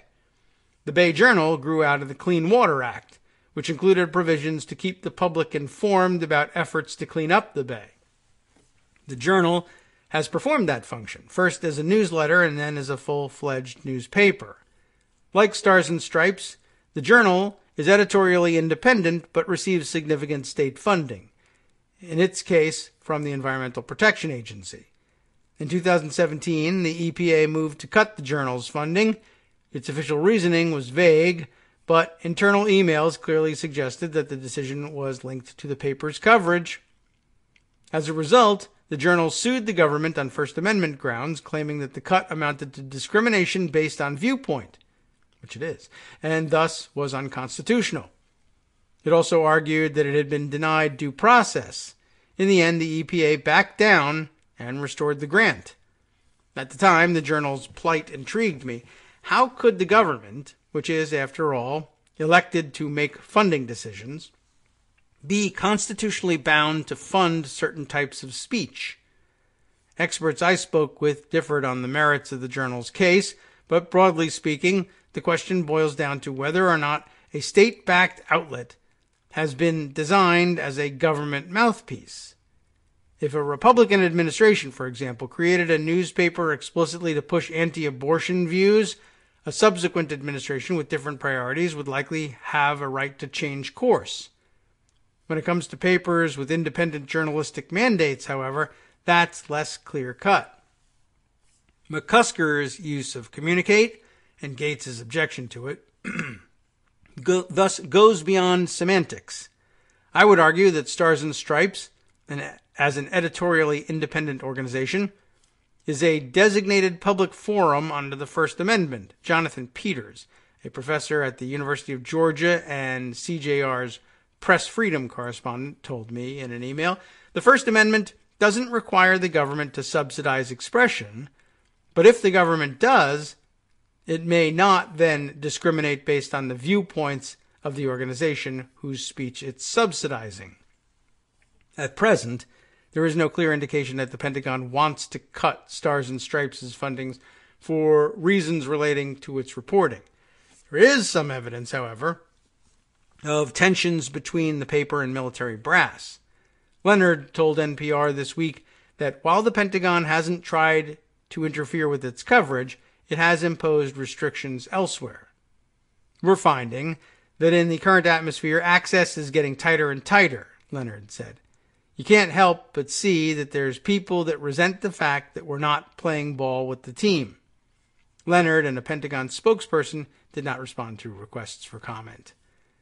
While Stars and Stripes stresses its First Amendment mission, the First Amendment does not, as things stand, look sufficient to protect it against cuts to its funding.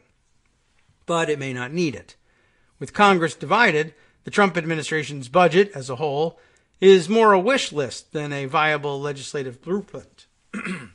They've been listening to the show or watching history, probably the latter.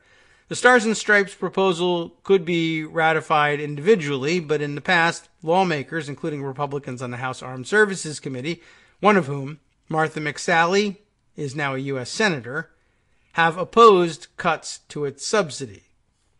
Being zeroed out in the president's budget is not the best starting point, but I'm sure Congress will have its own ideas, Gates told me. I wouldn't try to predict the outcome, but I'm hopeful. The Bay Journal, for its part, has been left alone by the EPA since its legal fight and continues to do what any independent newspaper should, scrutinize the government. On the Journal's radar right now, Trump's budget proposing for the fourth year in a row to decimate environmental protections for the Chesapeake Bay. And that wraps it up. But that gives us a good, I don't know, I thought that was a nice backgrounder on where Stars and Stripes stands in the on the journalism spectrum, and what part it really plays, what it's doing there, why we have it in the first place, what some of the issues swirling around it and the First Amendment really are, and helpful illustration, I think, there, the Chesapeake Bay Journal as well. Okay, so hopefully that helps clear some things up. It's a small part of what's going on overall, of course, but I thought I'd jump on the opportunity that bungling Darwin's piece yesterday gave us to clear that up and to share that information today. All right, let's see.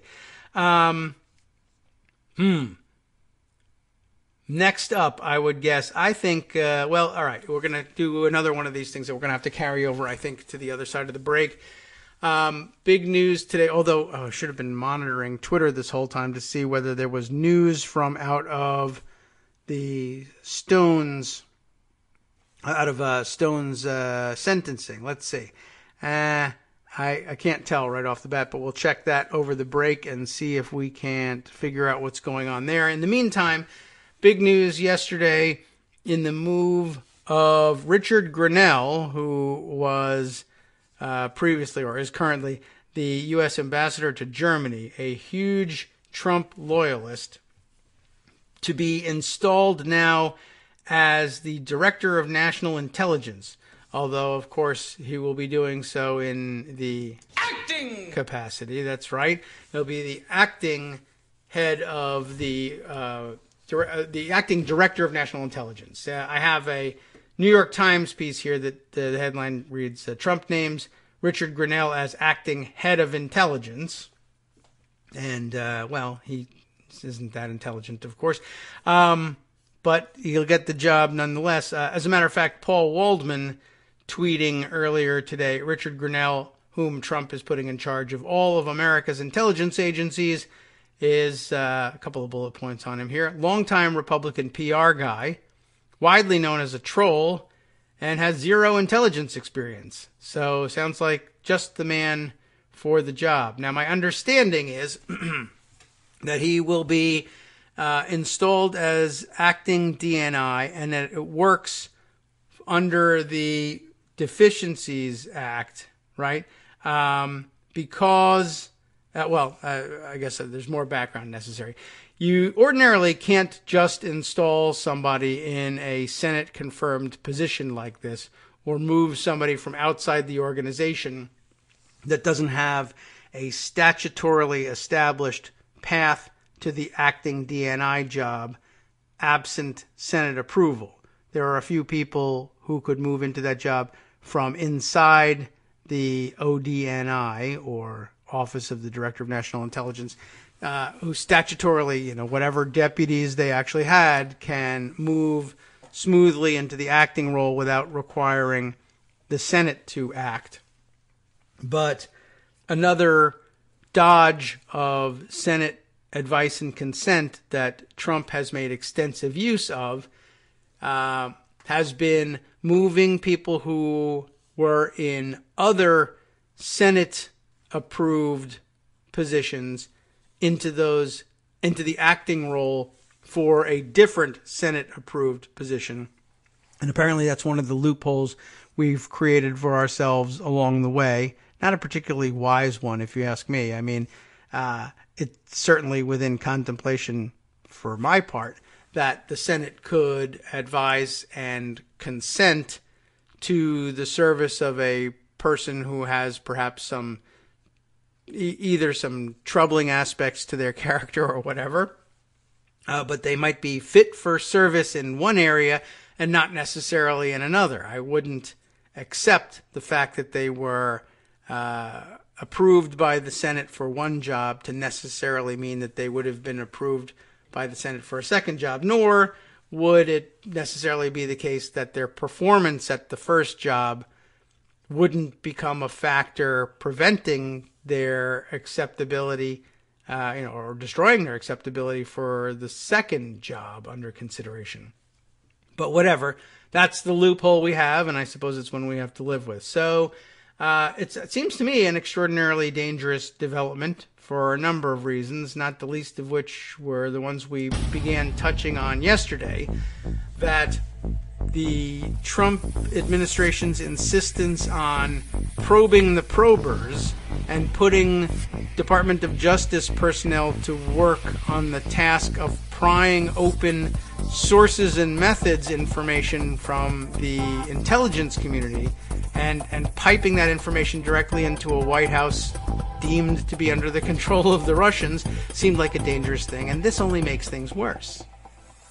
Hi everybody, it's me, David. Let's change things up from the old fundraising pitch for just a minute and talk instead about how you can be a part of our show. If you've got a smartphone or any other electronic recording device, why not sit down and record a segment for us? Read us an important article and give us your take. Or read one of your own original essays, or even just give us your commentary on something you'd like to share that's important to you. Then send the file to me at kagrox@gmail.com and I'll try and work it into the show. Short segments, a few minutes in length, that are easiest to fit in. And of course, I can't always guarantee that I'll be able to play everything, but if you've ever shouted at your radio or TV about something you wish was being covered, here's your chance to change that. Make the show your own. Send your submissions to me at kagrox@gmail.com.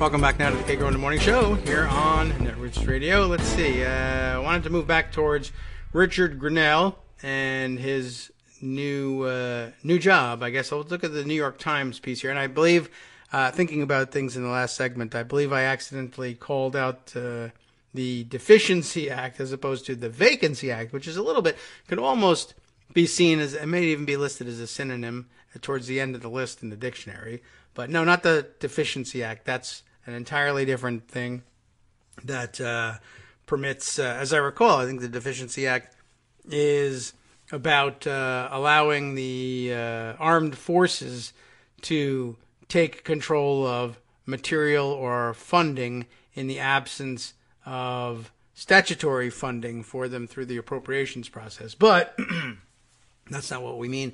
The Federal Vacancies Act that controls movement of presidential appointees into jobs in the case of the resignation, death, or disability of people particularly in Senate-confirmed positions. Anyway, the New York Times reporting on the Grenell move. Trump names Richard Grenell as acting head of intelligence. The move places a loyalist atop the intelligence agencies that the president has long battled. Now, you would expect, of course, at this point, certainly for Donald Trump, that there would be a loyalist placed at the top spot of anything. But how loyal is this particular loyalist? Well, as we mentioned, he's sort of widely known as a troll, according to Paul Waldman. But I can't recall exactly what we were reading the other day, and whether it was me reading on my own off the air or our discussion on the air. It might have been, I think it was, the story that we never made it all the way through that I keep thinking we would be wise to go back to, which was the McKay Coppins, I think, story in The Atlantic. The $1 billion disinformation campaign to re-elect the president, just sort of talking about trolling in general and the various online activities that the Trump campaign had in store for warping our sensibilities such that we end up somehow re-electing Donald Trump. And I think there was some mention in there of Don Trump Jr. maintaining a text list of, group text list of, I guess you would say, of political intimates for sharing information and misinformation and disinformation that they plan to to plant on social media to try and drive their message. And that, as I recall, Grinnell is one of the participants in that list. He's that kind of loyalist, that close to Donald Trump. So let's take a look at the New York Times reporting, which I don't think makes mention of this, but should, and that's what we do on this show.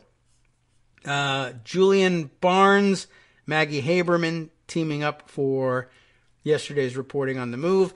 President Trump on Wednesday named Richard Grinnell, the ambassador to Germany, who quickly antagonized the establishment after arriving in Berlin in 2018, to be the acting director of national intelligence, overseeing the nation's 17 spy agencies. And just to sort of, again, set the table for you for this from yesterday, as we were discussing, I had trouble putting it in words yesterday, and I've had trouble getting it out on the Twitter front, exactly what I mean here, but the dangers of using the prerogatives of the presidency, which are normally available. I mean, that danger exists. It's just that we've never had this kind of actor in control of that power before. Using the leverage of the presidency, which presumably exists for all presidents, to pry into the way the intelligence community conducts its work, but which is ordinarily considered a relatively safe sort of information to share with the President of the United States, because the presumption has always been that the President of the United States has his first allegiances to the United States and the national security of the United States. And I'm not, well, to be kind, I would say I'm not so sure that that's the case here. If you ask me to speak plainly, I don't think that that's the case with Donald Trump, and I don't know whether I would go so far as to say that his first allegiance is to Russia, but I don't know that he has any allegiance to anybody at all, except the people who either pay him money or have him over a barrel, or I guess occasionally people he thinks it will own the libs if he collaborates with. But anyway, keeping in mind here that the whole problem with Trump is that it's alleged that he's in collusion at least during the 2016 election cycle with the Russian government in exchange for their help in helping him win their help in winning the presidency for him. And if there's anything to that, I don't know why we didn't consider this earlier. Maybe we did, and no evidence emerged, and we were so distracted by so many other horrible things that he was doing that we never got back to it. But the idea that if there's any validity to the idea that Trump is acting either outright as an agent of the Russian government, or as an asset of the Russian government, or even acting unwittingly at the behest of the Russian government for various financial reasons, whatever it is, if there's any validity to it, then handing him the power of the presidency, which would entitle him by law to essentially, I mean, I guess if he wanted to, I don't know whether it's ever done in practice, but I mean, can you go over to the CIA and say, look, I want a list of every covert operator we have working in Russia and in its sphere, or wherever they may be working to do counterintelligence operations, to counter Russian intelligence operations. I want the names of all those people. And I guess he could say outright, if he felt like it, or he could just keep it to himself, the intention to turn that information over to the Russians for the explicit purpose of helping the Russians identify those assets, those agents that we run through our intelligence agencies, so that they can kill them. Am I saying he did it? I am not saying he did it. Am I saying he could have done it? I am saying he could have done it. Am I saying he could be doing it now? I am saying that as well.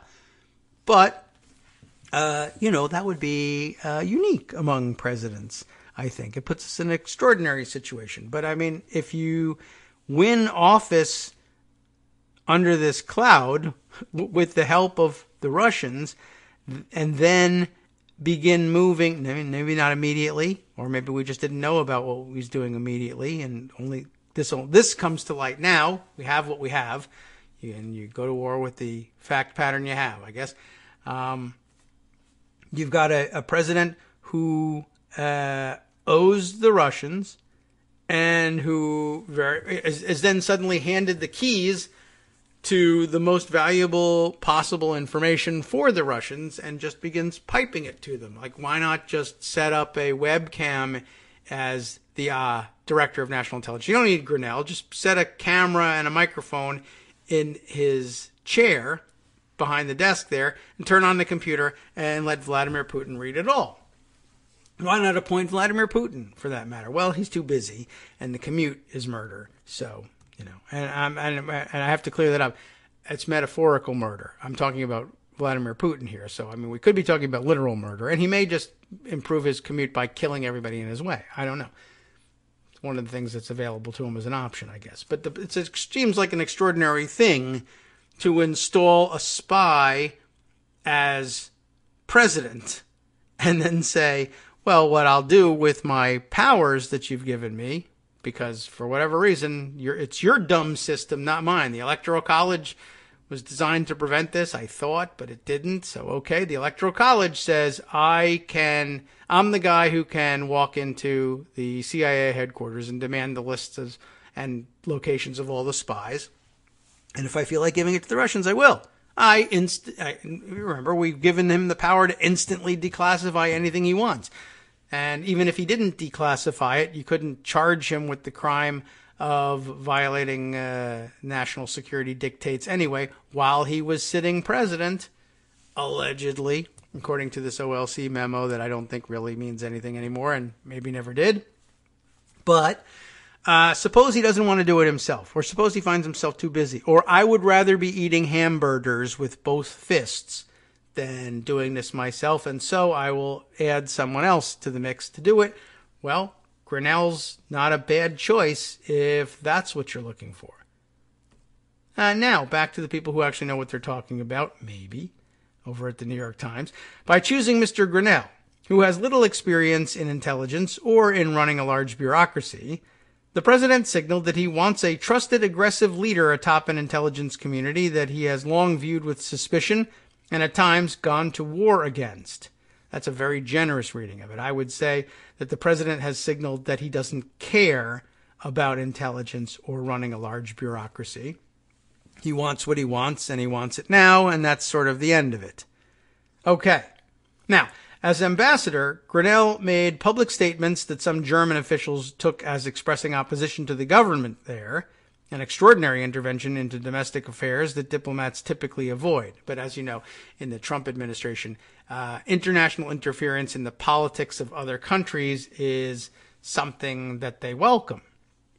So why wouldn't the Germans welcome it, I guess? Maybe they thought that. He attacked what he called failed open border policies in Germany, which has resettled hundreds of thousands of Syrian refugees, and criticized Berlin's stances on Iran, military spending, and Chinese investment in global telephone networks. He also expressed an eagerness to empower conservatives throughout Europe. I absolutely want to empower other conservatives throughout Europe, other leaders, Mr. Grinnell told Breitbart, a far-right website, thanks for telling us, in an interview shortly after his arrival in Germany. Well, I'm glad he said they said that. They should identify it as a far-right website. Thank you. I think there is a groundswell of conservative policies that are taking hold because of the failed policies of the left. That's a very, very extremely political statement for an ambassador to be making aloud and in public. While intelligence directors have tried to serve as neutral arbiters of facts, Mr. Grinnell's experience as an ideological advocate prompted some former officials to express concern that he could color the intelligence he presents to Mr. Trump rather than present an objective assessment. This is a job requiring leadership, management, substance, and secrecy, said John Cipher, so aptly named, a former CIA officer. He doesn't have the kind of background and experience we would expect for such a critical position. Mr. Grinnell is expected to keep his current ambassadorship, as long as he is acting intelligence director. That's really something. That's amazing now that I think about it. I mean, how often are American diplomats accused of secretly working for the CIA and using their diplomatic posting as cover? We now are going to have the ambassador to Germany working simultaneously as the acting director of national intelligence. That is going to be some sensitive sort of thing there in Germany. Okay. So he's expected to keep his current ambassadorship as long as he's acting intelligence director, one administration official said. Mr. Grinnell did not respond to a request for comment. His bare-knuckled approach clearly resonates with the president and his inner circle. Last spring, shortly before the now infamous removal of the American ambassador to Ukraine, Marie Yovanovitch, Mr. Trump's oldest son, Donald Trump Jr., invoked Mr. Grinnell in a tweet about conservative discontent with Ms. Yovanovitch. We need more Richard Grinnells and less of these jokers as ambassadors, the younger Mr. Trump wrote, and he did it in the possessive form, by the way. We need more Richard Grinnell, apostrophe S, because he's a dummy. Mr. Grinnell, who has pushed to advance gay rights in his current post, how nice, is also thought to be the first openly gay cabinet member. That's interesting all by itself. I take no meaning from it, but okay. Republican senators had privately pushed the Trump administration to nominate a national security professional for the post, and advisors made clear that the president was not nominating Mr. Grinnell for the permanent job. Mr. Trump has installed acting leaders in other top government vacancies, giving him freedom to maneuver around the demands of Senate confirmation. Remember, all of these Republican senators just expressed extraordinary confidence in the president in acquitting him from the crimes of which he was so clearly guilty. But okay, I'm sure he learned a lesson. By law, the current acting director of national intelligence, Joseph Maguire, has to give up his temporary role before March 12th. Mr. Grinnell is expected to begin his new job on Thursday. Mr. Maguire, in a statement on Wednesday, thanked Mr. Trump and said that when he was confirmed by the Senate to lead the Counterterrorism Center, he, quote, never imagined what would follow. Now, by the way, just to pause to fill you in on the workings of the law here, we have now an acting director of national intelligence because Dan Coates, who was the confirmed director of national intelligence, left the post, right? And so by law, statutorily, one of his deputies, I guess, who is he? I don't know if they put in there. Okay, so I guess he says it in his comments. When he was confirmed by the Senate to lead the Counterterrorism Center, and I guess from that Senate confirmed position, moved by operation of law into the role of acting DNI when Coates left. But you can't make a permanent appointment that way. That can only come with Senate approval. So the law that permits for moving the deputy up says you can only serve for X amount of time and defines the amount of time. And apparently that runs out on March 12th. And the design, again, of the law is, well, we'll give you considerable amount of time to have an acting director serve, during which time you should, as a responsible person, President of the United States, be looking for a permanent replacement and be working with the Senate to get that person confirmed on a permanent basis. What it didn't really contemplate is a president who would say, I don't have anybody, or I don't want anybody that would actually get Senate confirmation. I want hacks who'll do my bidding. Well, you can't have that because the Senate will say no. Well, how about this? I will just put a series of them temporarily in there and never bother to ask the Senate to confirm my choices at all. It will be a big pain in the butt, and I'll have to keep thinking of people who I think are loyal enough lackeys to do the job I want.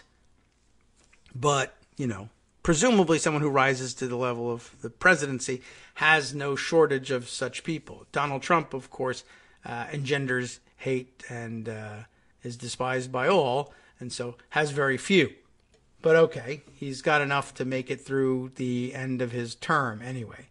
So I just thought that would be worth mentioning, what he's doing here, using the Vacancies Act in ways that it was never designed for. No surprise there. Mr. Trump can choose any Senate-confirmed official to replace Mr. Maguire, who has served as the acting director of national intelligence since the resignation last summer of Dan Coates, a former Republican senator from Indiana. Mr. Grinnell was confirmed by the Senate for his current job after a delay caused by parliamentary tactics that stirred a bipartisan outcry. I'd look back on that one. He would be the latest in the line of intelligence directors who have had varied policy experience, including diplomatic or military backgrounds rather than stints in the intelligence world. But Mr. Grinnell is also an acerbic combatant who throws regular punches at fake news reporters and Mr. Trump's opponents online. Last month, he angrily demanded the Washington Post retract a report which he insisted was based on fabricated sources, that Mr. Trump had threatened to impose auto tariffs on European cars if European leaders did not adopt a tougher line on Iran's nuclear program. The next day, Germany's defense minister publicly confirmed it. Whoops. Oh well, this has been another episode of How to Read a Trumpster Comment. Mr. Grinnell honed his combative style when he was working as a spokesman at the United Nations for the former ambassador John Bolton. How do you like that? Often to the surprise and sometimes the horror of the State Department's more staid communications officials who worked for Secretary of State Condoleezza Rice, Mr. Grinnell would take on reporters and argue long into the night about stories appearing in major newspapers and on television. In recent days, after Attorney General William Barr said in an interview that Mr. Trump's tweets made his job more difficult, Mr. Grinnell appeared on Fox News to counter that view. "It makes my job so much easier," Mr. Grinnell said, offering the example of Mr. Trump's pressure on NATO allies to spend more on defense. I guess it does make his job easier. He can be as big a troll as he wants, and when normal people look to the president to say, no, pull back from that, and that's not what we mean, and if you don't stop it, you're fired. Instead, the president confirms it and goes even farther, and then attention shifts to him, and Grinnell cruises on. In a country where former President Barack Obama is still widely popular, Germany, and here, by the way, but we're talking about Germany here, Mr. Grinnell's style put off other officials and ultimately isolated him, the German publication Der Spiegel reported last year. "The powerful avoid him," the magazine wrote. "Doors have been shut." Much of Mr. Grinnell's criticism has been directed at German military spending, its decision to stand behind the nuclear deal with Iran, and its wavering on the American demand to ban Huawei, the Chinese telecommunications giant, from building next-generation mobile networks. He has also had successes, including getting Germany to agree to take American liquefied natural gas, gee whiz, and to pull the landing rights of an Iranian airline. A number of German companies have pulled out of Iran, warned by Mr. Grinnell that they could run afoul of American sanctions if they did business with Tehran and didn't give Trump a cut. Oops. All right, they didn't write that. Anyway, while German military spending has continued to rise during the Trump administration, which is not often a great sign, really, honestly, historically speaking, the government in Berlin has ratcheted back its goals for increasing spending. While most of the previous directors of national intelligence have tried to take a nonpartisan tone, Mr. Trump has looked askance at officials who have tried to remain neutral. He has increasingly looked to people for positions who he believes share his views. Grinnell, from the beginning, was an ultra-right-wing sniper on social media, said Douglas Wise, a former senior intelligence official. He is certainly in line with the Trump agenda. Intelligence professionals reacted with surprise and some disappointment, questioning Mr. Grinnell's experience and temperament. The appointment demonstrated that Mr. Trump little understands or values the intelligence community, said Nicholas Rasmussen, the former head of the National Counterterrorism Center. Personal loyalty is prized above relevant experience and demonstrated competence, said Mr. Rasmussen, now the acting executive director of the McCain Institute. Oh boy. Professionalism and integrity are devalued. The signal this sends to our career national security and intelligence professionals is unmistakable. Senator Mark Warner, Virginia, vice chair of the Senate Intelligence Committee, criticized Trump for appointing another acting director rather than choosing an official nominee, apparently in an effort to sidestep the Senate's constitutional authority. Did you know we had a Senate? You might have missed that. While it has never been clear how Mr. Trump viewed Mr. McGuire, There is little doubt that the president would prefer a partisan fighter in the post.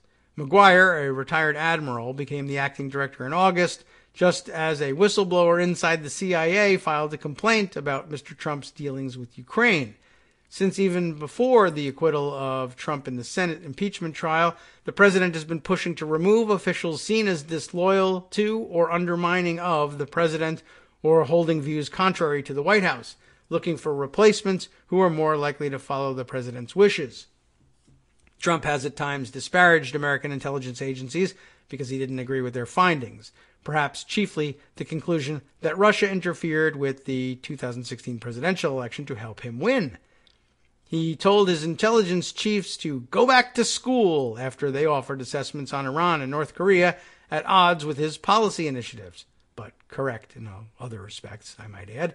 Anxious to avoid a repeat, McGuire's aides initially pushed for this year's public hearing to be canceled, a request that lawmakers have rejected. Yes, the global threats briefings. Tensions between the White House and intelligence agencies only grew during the impeachment inquiry. McGuire initially blocked the whistleblower complaint from being forwarded to Congress, but following guidance of administration lawyers. But he eventually helped broker the agreement to provide the complaint to Congress's intelligence committees, allowing the impeachment inquiry to gain steam. When Mr. Coates announced his resignation in July, Trump initially nominated a Republican ally in Congress, Congressman John Ratcliffe of Texas, to be the next top intelligence chief, a job considered to be among the most nonpartisan in Washington. But Trump quickly dropped those plans after pushback from Democrats and some key Republicans who worried Ratcliffe's loyalty to the president and lack of intelligence experience would make him nearly impossible to confirm. I find that hard to believe, actually. There were also concerns that Ratcliffe exaggerated some of what he included in his resume. After Ratcliffe was dropped from consideration, Trump promised to announce a new nominee soon, 2 weeks. But the list of people with requisite experience who have not been critical of the president is slim. Why might that be? The administration considered and discarded a number of potential nominees, including Pete Hoekstra, the American ambassador to the Netherlands, and former Republican chairman of the House Intelligence Committee, Representative Chris Stewart, a Utah Republican on that committee. Okay, that's it for the article. By the way, think about that for just a second. Again, another way of looking at it, the list of people with the requisite experience who have not been critical of the president is slim. That's just largely because the list of people who have not been critical of the president is slim. But people who know and understand what's going on in the intelligence community in particular have been critical of the president, and not just because he fights with the intelligence community all the time, but because of what we were discussing yesterday, that he's actively dismantling the ability of our intelligence community to work to further, to do anything. But if you want to be, dogmatic and patriotic about it, you can say, or jingoistic about it, I guess you could say, standing up for our national security. That's what their job is. Of course, supposed to be, but it's an enormous problem if, to borrow from the stupid Mission Impossible movies, right, that the first thing that the new president does is say, I want the knock list and I'm giving it to Putin. And it puts us in the impossible position of having, puts the intelligence community in the impossible position of saying, well, on the one hand, I'm supposed to be subservient to the president's orders here. He's the commander-in-chief. On the other hand, he's undoing all of our work and jeopardizing the lives of all of our agents and putting us at enormous risk. What do I do? And of course, now the signal is, well, if you blow the whistle and someone tries to do something about it, one, they'll exonerate him, and two, he will retaliate against you. So that does seem problematic, doesn't it? Okay, well, let's see. It looks to me like we're coming up on end of the show here, but is my last alarm not set? No, apparently not. Luckily, I managed to visualize it and do it manually. So we can get our ending music here. and roll out with that. It's time to hand the microphone over to Justice Putnam, who will probably have no engineering problems whatsoever at the beginning of his show. Tomorrow being Friday, a great day to bring out all of the rest of the contributions that we've been saving, although the temptation is always to go with long read stuff on Fridays. But perhaps I'll give myself a break and add some voices back into the mix who have been missing to date. All right, it's time for me to go and find out exactly what is happening in the Roger Stone sentencing. More interesting developments on the intelligence front to share with you that have been forwarded by listeners as well. So lots happening here. That's really something to keep an eye on. The slow collapse behind the scenes of the post-World War II order, both internationally and here domestically in intelligence and pretty much everything else as well. What has Justice Putnam got for you? Well, everything else. For instance, the Roger Stone sentencing will lead things off, I'm sure. And the rest of the menu, after threatening an armed insurrection if they were forced to return to the Capitol last year to vote, believe that, Oregon Republicans staged a walkout to slow the short 35-day session this year. These guys can't make up their From minds. Daily Kos Radio on networksradio.com. You have been listening to the Kagro in the Morning Show with David Waldman. Hey, this could mean something. Down in Kentucky, they've broken the record for registration ahead of the 2020 election, and Florida's latest voter suppression tactic is ruled unconstitutional by a federal court. You may have heard about that one. We should update you on that, plus what's going on in other states to help people get out to the polls as well. We'll try that tomorrow.